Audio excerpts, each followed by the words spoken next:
text today, we conclude our journey through Mark's Gospel. I don't know if you knew that we were taking a journey through Mark's Gospel, but we have preached and heard from 11 different texts across this past year from Mark, the Gospel of Mark. And this is our last text before the first Sunday in Advent. Next Sunday we have our Thanksgiving celebration with what an appropriate way to enjoy Christ the King Sunday. What a wonderful thing. We celebrate Thanksgiving for all that God has done for us, and we honor him therefore as King. So let's read our text together this evening, Mark chapter 13, verses 1 through 8. Let's hear this word tonight. As Jesus was leaving the temple that day, one of the disciples said, "Teacher, look at these magnificent buildings. Look at the impressive stones in the walls." And Jesus replied, "Yes, look at these great buildings, but they will be completely demolished. Not one stone will be left on top of another." Later, Jesus sat on the Mount of Olives across the valley from the temple, and Peter, James, and John, and Andrew came to him privately and asked him, "Tell us, when will these things happen? What sign will show us that these things are about to be fulfilled?" Jesus replied, "Don't let anyone mislead you, for many will come in my name claiming I am the Messiah. They will deceive many.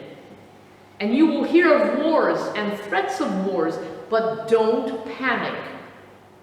Yes, these things must take place, but the end won't follow immediately. Nation will go to war against nation, kingdom against a kingdom. There will be earthquakes in many parts of the world as well as famines. But this is only the first of the birth pains, with more to come." Last week we were in the temple with Jesus as he observed a widow putting in everything she had into the offering. That would be interesting to see if when we pass the offering plate, you would put everything you have into the offering plate. Everything that you had to live on. That would be an amazing offering, wouldn't it? She threw in these small coins, but that was it. She had no more. And then Jesus and his disciples leave the temple. And what we forget actually is that the temple was a construction site. Herod the Great began building this third Jewish temple in 20 BC. And it took 80 years to complete it, almost like Stuttgart 21. Who knows how long it will take? Probably not in my lifetime. Who knows? Depends how long I live, you see. Finally, in year 63, it was completed. It was an ambitious project. The stones were quarried and used here were huge, very impressive, 35 feet long, 18 feet wide, and 12 feet high. Huge stones. One is amazed. However, you could ask yourselves, how were they ever quarried and transported and put into place only using human strength and hands? That is amazing to me. I don't know how many people died in the process. I'm sure there were a good number. But imagine doing all of that building with huge granite blocks. Man, no wonder the disciples were a bit awestruck. We would have been too. If you want to feel what Jesus says to them after they look at this, think about the 2 World Trade Towers in New York City. Those twin towers were awesome, impressive, and had taken a long time to build. Who would have believed if someone came by and said, "Oh, by the way, these towers are going to fall down within hours, not too long from now"? You would have thought, "Huh?" That's how these disciples were. They felt like, huh? Jesus, what are you saying? I don't get it. Well, Mark writes this gospel either during or just after the Jewish revolt of the Roman occupation in 66 to 70, in which time the temple, having just been completed, mind you, a number of years before, is now leveled to the ground, and not one stone is left upon another. That is an amazing feat of destruction. Now, if you consider that that's when Mark wrote his gospel, he's writing to people who have been devastated. Their whole center of religious and cultural life was destroyed. Their lives are shaken to the core. Salt reminds us the message of Mark's gospel is thus a message of hope proclaimed in the midst of catastrophe, grace in the midst of violence and ruin. Mark is not writing his gospel, sitting off somewhere in a nice quiet environment where nothing unusual is going on. He's writing it in a time when everything has been torn down that he knew for his life to be of validity and of stability. To really hear this gospel, we need to listen to it from the perspective of chaos and desolation, from the places where people are traumatized in our world, and there are many traumatized people. Suppose you hear this gospel of Mark and you're a refugee. Suppose you hear this gospel of Mark when you're in a famine situation. Suppose you hear this gospel of Mark when you're out in a war situation. Wherever there are heartbroken people, that's where we should listen to the gospel of Mark. And how does this gospel sound through the perspective of our lives? What have we built up across the years, which may be now on the verge of collapsing? What fears do we have when we feel that the world as we have known it may now be shaken to the core? This is where the Gospel of Mark was written and read. Good news is precisely good because it comes into a world that is often full of bad, negative news. That's what makes the gospel good news. It's not just a fantasy description. If you read it in the midst of the context of life, it is the absolute best news you've ever heard. When Jesus responds to these awestruck disciples who really felt secure, you can imagine how good they felt walking by these impressive stones and these powerful walls. It gave them a sense of, wow, are we in a solid, good place? And then you hear it's all going to be destroyed. It's no wonder that they later asked Jesus, sitting in a quiet spot across from the valley where the temple was on one side and the Mount of Olives on the other, and they asked him,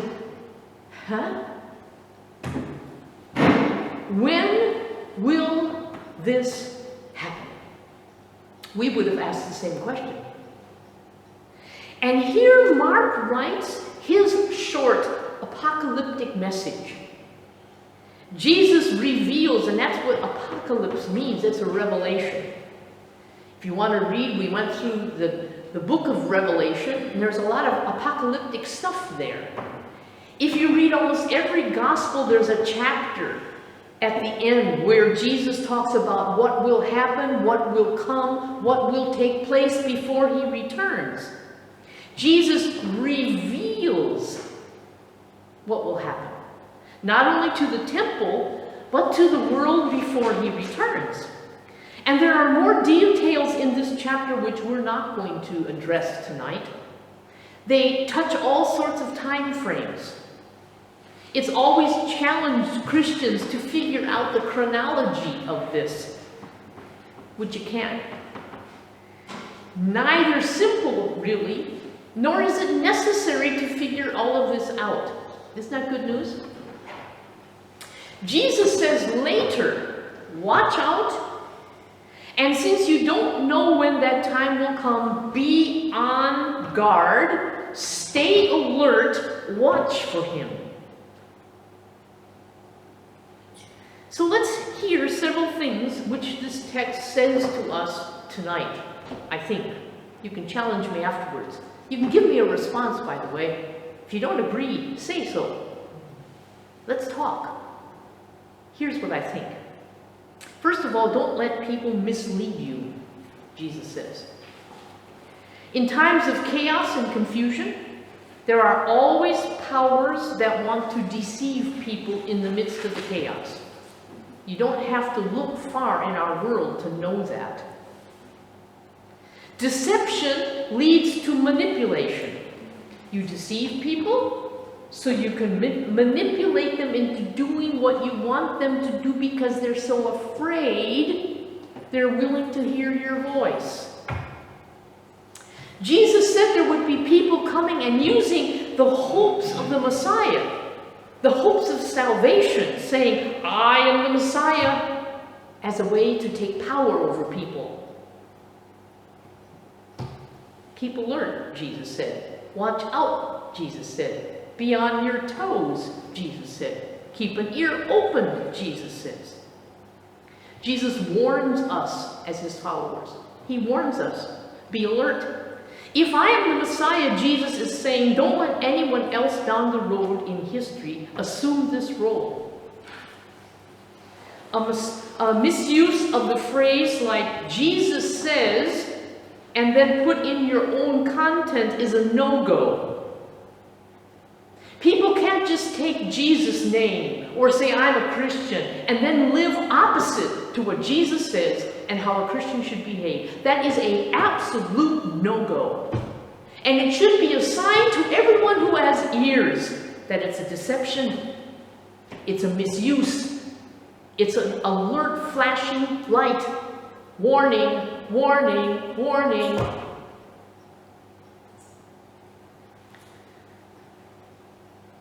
This is a warning, though, with hope.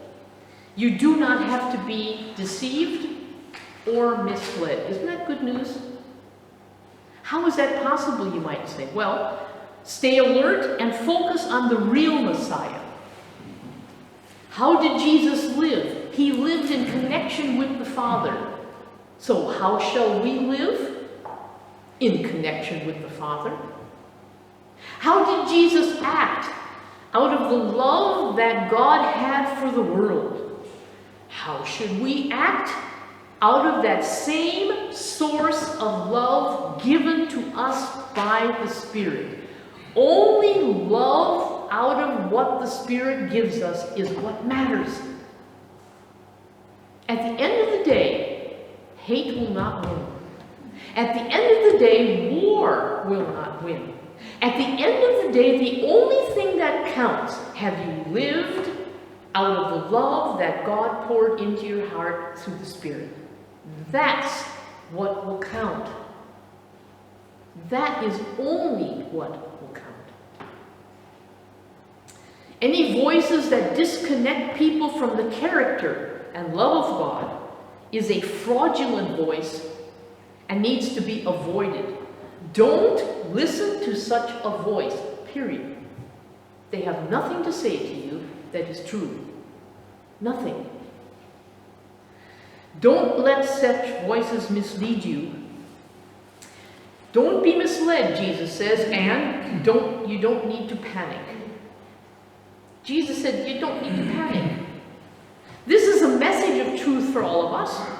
We are in a time frame where there are wars and threats of more wars. And the wars in our day are more than just the battlefield variety. The panic and fear that we feel involves economic wars today. Not even to mention intellectual, this whole artificial intelligence warfare going on. But economic wars, tariffs, high energy costs, unemployment. The impressive stones in the economic walls seem to be crashing down. Volkswagen, for example. Who would have thought good old Volkswagen would have a problem? Huh? We all love the little beetle. I always wanted a Beetle when I grew up to drive a car, and then they were not made anymore, where I could really drive them, although I drove my dad's Beetle. In America, you would be surprised. He purchased several Volkswagen cars. One was a Beetle, a blue one. I drove that one. I always wanted to get it later on, and then they were not made anymore. Ah, Mensch. But who would have thought that Volkswagen, that the walls and the stones are breaking down and cracking? All of this creates fear. You only have to listen to the people who are going out of the factory every day, and they're full of fear and full of panic. Like, what am I going to do? We've worked here for generations. What?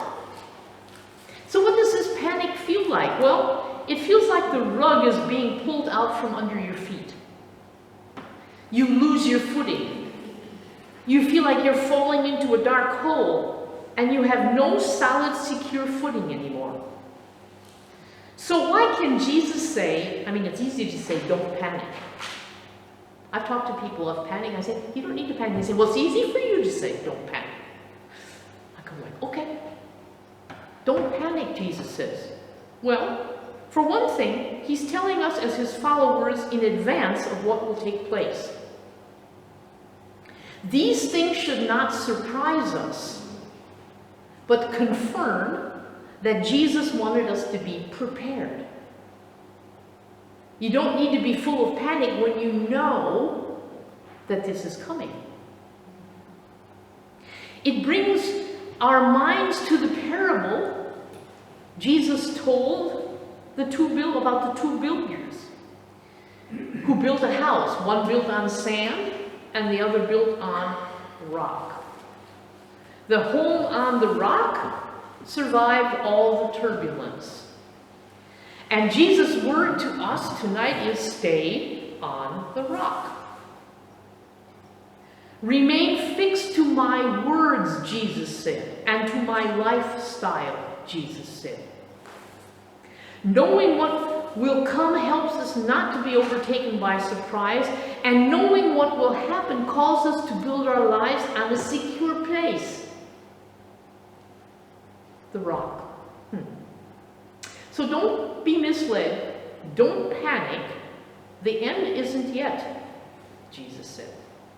Turbulence of all sorts is not the end of the world panic button that we need to push.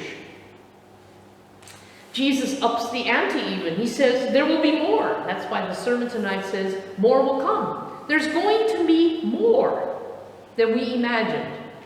I think sometimes Christians have thought that they would sort of be rescued out before the tribulation came. You know, Jesus would get them out of here. There's a theological branch that kind of assumes that you'll be out of here before the trouble hits. And I kind of think, I don't think so. The Lord will help us in the trouble, but we're not going to escape it.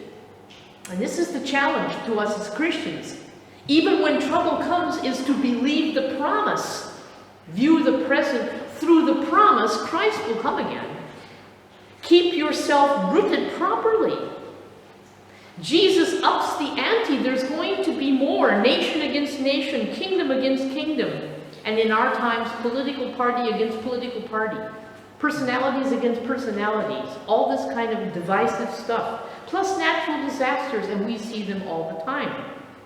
But all of this, Jesus said, is the first birth pangs.